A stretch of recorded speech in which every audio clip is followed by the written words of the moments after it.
Hello everyone, Gyandeep अकॅडमीवर तुम्हा सगळ्यांचं पुन्हा एकदा स्वागत आहे. तुमच्या भूगोल वैकल्पिक विषयाच्या तयारीसाठी आपण हा एक डेली आन्सर रायटिंगचा प्रोग्राम करतोय. सकाळी 7 वाजता टेलिग्रामवर आपण एक प्रश्न पोस्ट करतो आणि सायंकाळी आपण त्याचं उत्तर युट्यूबच्या माध्यमातून समजून घेतो की एक्झॅक्टली काय काय गोष्टी त्या प्रश्नामध्ये करणं अपेक्षित होत्या. तर अशा प्रकारे तुमचा जो सराव आहे आन्सर रायटिंगचा तो खूप चांगल्याने होईल. या व्यतिरिक्त जर तुम्हाला भूगोल वैकल्पिक विषयासंबंधी काही क्लास करायचा असेल ऑनलाईन किंवा ऑफलाईन, तर तुम्ही ज्ञानदीप अकॅडमीचा जो ऑनलाईन किंवा ऑफलाईन कोर्स आहे तो जॉईन करू शकता. त्यासाठी अधिक माहिती हवी असेल तर या नंबरवर तुम्ही कॉल करा 77094957797. इतर काही जर तुमचे डाऊट्स असतील, जीएस असेल किंवा इतर कुठल्याही विषयासंदर्भात जर डाऊट असेल तरी सुद्धा तुम्ही आम्हाला अप्रोच करू शकता. आम्ही नक्कीच तुमची एक सकारात्मक दृष्टीने मदत करू. वळू या प्रश्नाकडे. प्रश्नामध्ये विचारलेलं आहे की how does plate tectonics help explain the building of mountains such as Himalayas.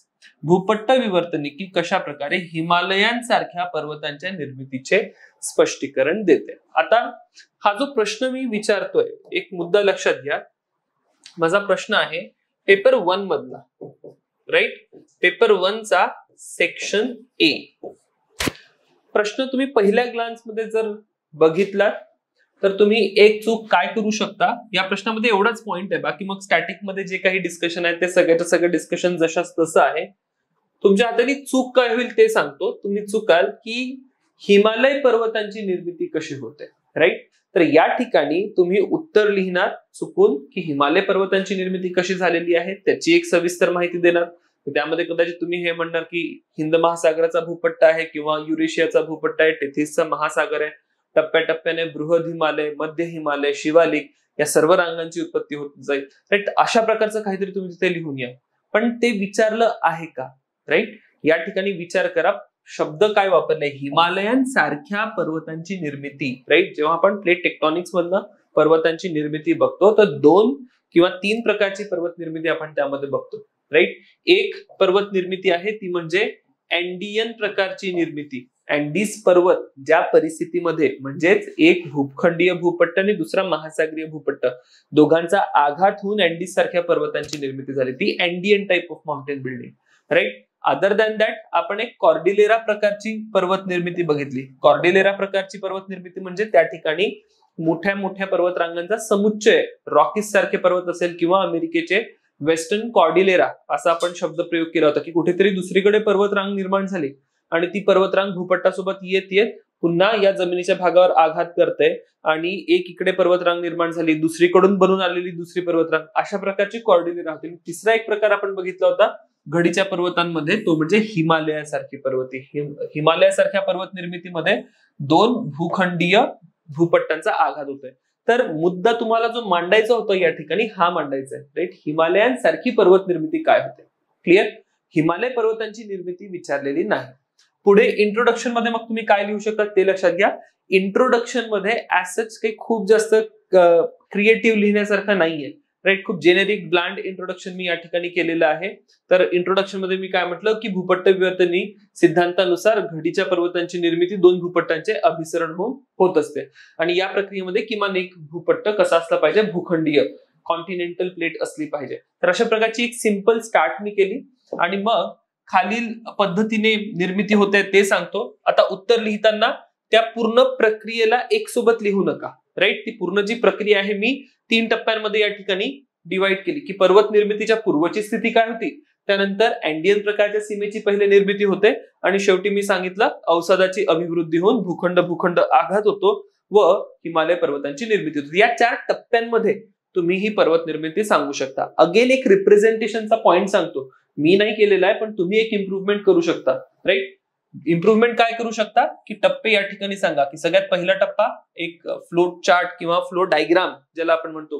प्रत्येक वेळेस तुम्हाला सांगितलं जातं की फ्लो चार्ट काढा, फ्लो डायग्राम काढा, राईट? तर काय काढू शकता, तर अँडियन प्रकारची पर्वत निर्मिती होते, क्लिअर? त्यानंतर 2 भूखंडांचा आघात होते किंवा या आधी आपण बघितलं की या ठिकाणी अभिवृद्धी होते, अभिवृद्धी पाचर किंवा अक्रिशनरी वेज निर्माण होते. आता ह्या सगळ्या कॉन्सेप्ट आहेत, ऑलरेडी आपल्या नोट्स मध्ये पण आहे, क्लासमध्ये पण हे मुद्दे कव्हर केलेले आहेत. तर अभिवृद्धी पाचराची निर्मिती होते. अभिवृद्धी पाचराची निर्मिती झाल्यानंतर भूखंड आघात होतो आणि भूखंड भूखंड आघात झाल्यानंतर या ठिकाणी आपल्याला पर्वत निर्मिती होताना दिसून येतं. अशा प्रकारचा एक फ्लो डायग्राम तुम्ही या ठिकाणी मांडू शकता. जनरली हा ब्लॉक डायग्रामच्या कॅटेगरीमध्ये फ्लो डायग्राम येईल, राईट, कारण की तुम्ही ब्लॉक मध्ये सगळे मुद्दे मेन्शन केलेले आहेत. तर अशा अनेक प्रकारच्या डायग्राम्स आपण एक एक करून शिकू इथून पुढे की कशा प्रकारे या डायग्राम्स इंट्रोड्यूस केल्या जाऊ शकतात. आता मी का डायग्राम साठी या ठिकाणी एम्फसाइज करतो, कारण की प्रोसेस आहे, राईट, आणि एखादी प्रोसेस असेल ज्याच्यामध्ये अनेक टप्पे इन्व्हॉल्ड आहे, तर त्या ठिकाणी मी अशा प्रकारच्या ब्लॉक डायग्राम किंवा फ्लो डायग्रामचा युज करू शकतो. क्लिअर? तर आतापर्यंत आपण खूप बेसिक डिस्कशन करत होतो. मागचे 15-16 प्रश्न जे आपले झाले त्यामध्ये आपण इंट्रोडक्शनवरच होतो किंवा कन्क्लुजनवर होतो किंवा प्रश्न कसा समजून घ्यायचा, डायग्राम काय करायचंय, ही बेसिक मुद्दे डिस्कस केले. इथून पुढे आता आपण काय करणार आहोत, आपण इंट्रोड्यूस करणार आहोत की व्हॅल्यू एडिशन काय असतं किंवा ब्लॉक डायग्राम किंवा फ्लो चार्ट याचा युज कसा करायचा, राईट. तर पहिलं एक एक्झाम्पल आहे बेसिक प्रोसेस ज्या ज्या ठिकाणी आहे त्या ठिकाणी तुम्ही अशी ब्लॉक डायग्राम काढायचा प्रयत्न करा. फायदा काय? फायदा हा आहे, मी इतकं सगळं वाचण्याऐवजी जर मी एक एक्झामिनर म्हणून मी तुमची ही ब्लॉक डायग्राम वाचली, सहज मला लक्षात येईल की तुम्हाला तर प्रोसेस माहिती आहे. बाकी फर्दर पार्ट काय, ही ब्लॉक डायग्राम एक्सप्लेन झाल्यानंतर फर्दर पार्ट आहे फक्त एक्सप्लेनेशनचा. त्याच्यामध्ये थोडंसं 19-20 झालं चालेल, पण मला जर दिसलंय की तुम्हाला एक कन्सेप्ट व्यवस्थितरित्या लक्षात आली आहे, मी तुम्हाला थोडे सढळ हाताने मार्क या ठिकाणी देईल. क्लिअर? सो अशा प्रकारे ही प्रोसेस एक्सप्लेन करा. अजून एक अपेक्षा ही होती की उदाहरण द्या, थोडक्यात उदाहरण द्या. थोडक्यात उदाहरण म्हणजे हिमालय पर्वतांची निर्मिती, याच्यामध्ये अजून 2-3 शब्द मी टाकेल की युरेशियाचा भूखंड आहे, भारताचा भूखंड आहे, टेथिसचा महासागर आहे.